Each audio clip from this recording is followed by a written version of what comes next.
Olá, amigos investidores, sejam muito bem-vindos ao BPMcast, o seu podcast para tratar de assuntos de investimento no Brasil, no exterior, empreendedorismo e qualquer outro assunto que você queira trazer aqui. Aqui nós não temos uma pauta específica, podemos falar de qualquer assunto, então participe aqui do nosso BPMcast. O que me motivou a gravar esse BPMcast aqui foram três coisas, tá? Então vou falar hoje aqui de três coisas. A primeira foi de um seguidor lá do Instagram, que ele fez naquelas caixinhas de pergunta que eu deixo lá, né, ele perguntou aqui se a China tomar a coroa dos Estados Unidos tem risco do dólar baixar ou nunca pensou nisso, né? Então, já pensei nisso e isso daqui me motivou a fazer esse BPMcast juntamente com um vídeo do canal do Fernando Uric, um vídeo chamado A Teoria do Milkshake do Dólar, né, que também vai ao encontro das minhas opiniões. E, por fim, a alta do mercado americano no momento de pandemia, certo? Então, falando aqui da pergunta do seguidor, né, eu não tenho uma preocupação muito grande assim, da China tomar a coroa dos Estados Unidos.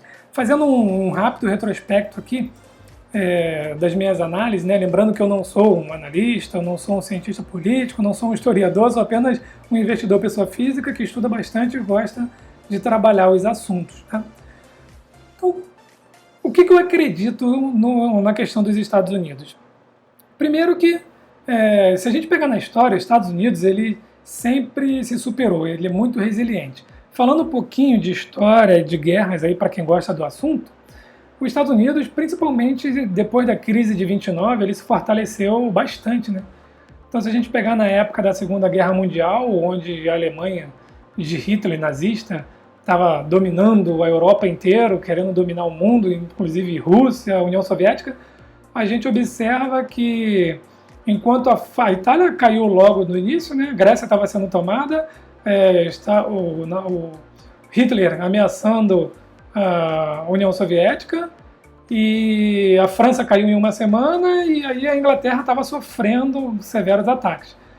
E os Estados Unidos, que estava lá do outro lado, já tinham passado aí pela crise de 29 e já estavam se fortalecendo.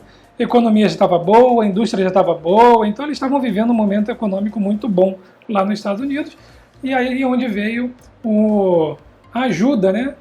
A Inglaterra pedindo ajuda lá para os Estados Unidos para entrar na guerra, porque o negócio estava feio para o lado deles. Então, os Estados Unidos entraram na Segunda Guerra Mundial, e aí, para quem já estudou um pouco sobre isso, sabe que o desdobramento que isso teve, até finalizando a guerra com a bomba de Hiroshima no Japão.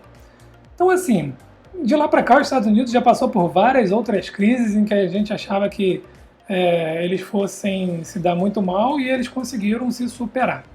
Inclusive a crise de 2001, né? Onde o ataque terrorista lá das Torres Gêmeas. Então, com isso, o que eu vejo? Os Estados Unidos ele tem uma resiliência muito grande, ele consegue se superar bastante aí diante das dificuldades. Não é uma questão que eu seja muito pró-americano, eu estou fazendo uma análise dos estudos que eu tenho e do que eu vejo, né? Então, no momento atual em que a China cresceu bastante, ela também tem os seus problemas, ela tem vários inimigos. Ela tem o Japão como inimigo, ela tem a Índia agora também, que eles estão entrando num certo conflito.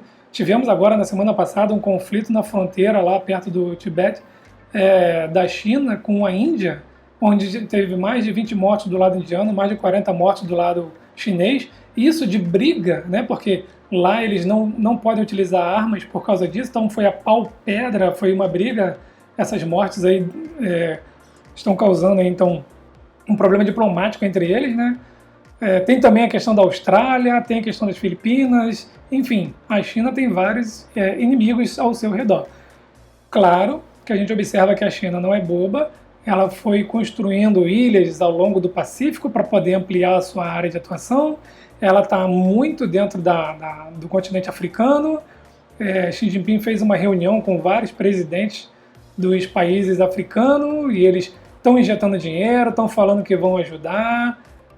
Tem aí uma questão muito forte, né, de influência da China comprando terra, comprando empresas. Então isso daí é um problema e o mundo inteiro tem que ficar atento a isso daí. Mas, como eu falei, eu vejo a China com grandes inimigos e também grandes coalizões no caso de um grande conflito. Então, assim como o Japão já está retirando empresas, né, da China, os Estados Unidos também já fez uma grande campanha para as empresas voltarem para os Estados Unidos, outros países também estão fazendo.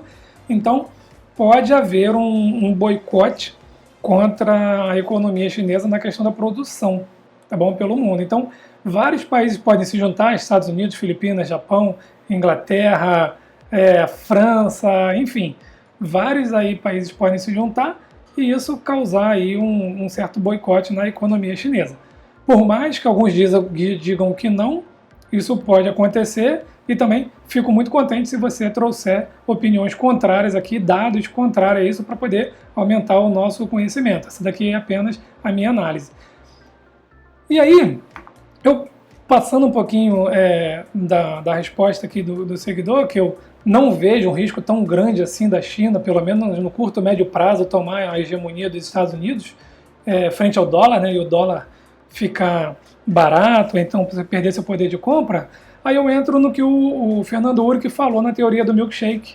Né? Então assistam o vídeo lá depois, é um vídeo de 20 minutos, muito bem elaborado, com muitas informações, e ele fala da teoria do milkshake, que foi criada pelo Brent Johnson, né, que afirma que o dólar, aliás, que os Estados Unidos, eles sugaram a liquidez do mundo.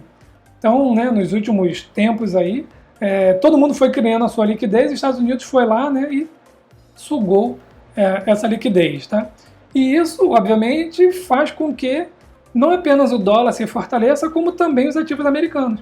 Quando chega nessa questão de crise, né, nessa questão aí de pandemia, você mesmo pode fazer uma pergunta. Você quer investir o seu dinheiro onde? Onde você acha que é mais seguro investir o seu dinheiro hoje? Né? Na China ou nos Estados Unidos? Na Rússia ou nos Estados Unidos? Né? Na França ou nos Estados Unidos? No Brasil ou nos Estados Unidos? Então, o mundo pensa um pouco parecido com isso, e com isso, os Estados Unidos sugando a liquidez do mundo, né? As pessoas um pouco preocupadas aí com crises, correm para um lugar mais seguro, e esse lugar mais seguro ainda é os Estados Unidos na cabeça da maioria. Por isso, o dólar acaba se fortalecendo e os ativos americanos também acabam se fortalecendo. E aí a gente vê uma grande alta no mercado americano em plena pandemia, tá bom? E por que eu falo isso? Uma grande alta no mercado em plena pandemia. Vou deixar dois exemplos aqui do que eu penso e do que eu estou fazendo. Claro, não é nenhuma recomendação de compra ou de venda, é só o que eu estou fazendo. Então eu observo que hoje eu vendi, hoje aqui no dia 23 de junho, vendi a minha posição de XP. Então eu tinha comprado XP a $33 após o IPO, né? E em março ela chegou ali no mínimo de $17, né? 16,96, né? $17, e agora ela bateu quase $49. Ou seja, de março para cá ela subiu 200%. E eu não acho, na minha opinião, que a gente tem uma justificativa para ela ter subido tanto assim, né? Nesse curto tempo. Então, observando também um outro post que o Breia fez lá no Twitter, muito interessante, né? Se a gente analisar que Itaú tem 49% de XP, Itaúsa é 90% de Itaú, e a gente fizer uma comparação, a gente vê que XP está um pouco mais esticada, né? E como a gente está no momento de pandemia, e eu fiz um lucro aqui de mais de 45% num curto prazo, em dólar, tive a valorização tanto do ativo quanto a valorização da moeda, resolvi vender essa posição de XP, o dinheiro está em caixa, e agora eu vou analisar o que eu vou fazer. Se XP voltar a cair, pelo menos 30% do preço atual, eu vou lá e recompro o XP 30% mais barato do que eu vendi. Mas no momento, eu não vou ficar com XP. Aí você pode dizer, mas BPM, você não se intitula um buy and hold? Sim, me intitulo um buy and hold, mas existem distorções no mercado, né? E essas distorções, a gente tem que aproveitar essas distorções para realizar lucro. Então, um lucro de 200%, eu não peguei o lucro de 200% porque eu não comprei mais em março. Mas para quem comprou em março, a preço de 17 dólares, tá tendo um ganho de 200% em 2, 3 meses. Então eu acho que isso é uma distorção do mercado em plena pandemia e eu realizaria esse lucro assim como eu realizei o lucro em 45%.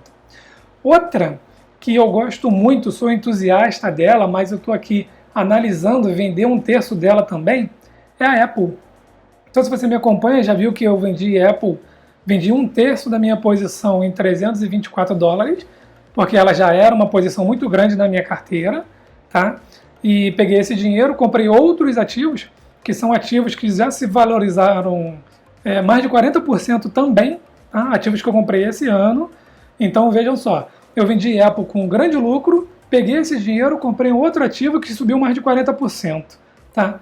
Então estou analisando aqui o nível de distorção do mercado dessa alta aí dos outros ativos que eu comprei também.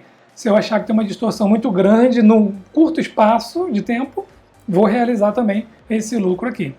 Mas por que eu estou falando de Apple, né? Porque a Apple está batendo 370 dólares em um momento em que as lojas estão fechadas, a venda de seus produtos não está no pico máximo, porque muitas pessoas desempregadas, as lojas estão fechadas, a gente não está tendo assim uma economia pujante como estava tendo no final do ano passado, início desse ano, antes da pandemia, né? Então, eu estou querendo achar um motivo para a Apple ter batido o teto histórico de novo dela, com lojas fechadas e o número de vendas diminuindo. Então, também estou analisando aqui vender mais 1/3 de Apple, diminuir a minha posição aqui, ficar líquido e entrar num outro ativo, tá? Justamente por causa disso daí. Gosto da Apple, acompanho, acho que o lançamento do iPhone 12 5G vai ser um sucesso, opinião minha, mas isso ainda está longe de acontecer, longe que eu digo pelo menos 6 meses a 1 ano, porque o iPhone 12 ainda vai ser lançado, isso vai impactar as compras futuras ainda e a pandemia tem que passar, né? Então é uma distorção, na minha opinião. O preço de Apple também está batendo 370 dólares em plena pandemia. Certo, pessoal?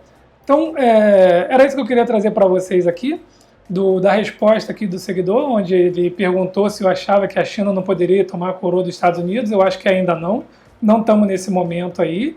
Temos que acompanhar os próximos eventos. A China é muito grande, tem muito dinheiro, mas também tem muito inimigo, tá bom? Mas eles não são bobos, vamos ficar observando isso daí.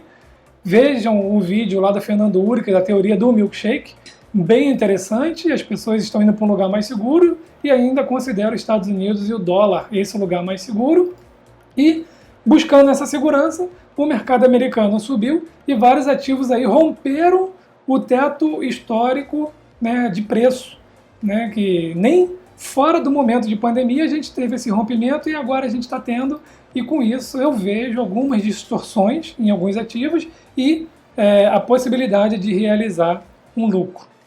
Tá bom, pessoal? Então, se você ainda não me segue nas redes sociais, siga lá, tem sempre conteúdo novo. Temos agora uma área de membro no canal do YouTube, para alguns bate-papos, alguns conteúdos exclusivos para você que está apoiando o canal, tá bom? E se quiser participar, se tiver uma opinião contrária, se tiver dados, se quiser fazer um BPMcast aqui para a gente bater papo sobre esses assuntos, seja ele de guerra, seja ele de geopolítica, dos investimentos, vou ficar muito contente se você quiser trazer aí as suas opiniões. Pode deixar nas redes sociais, pode me mandar uma mensagem, se quiser a gente pode gravar um BPMcast junto também. Bom, então um forte abraço a todos e até o próximo BPMcast.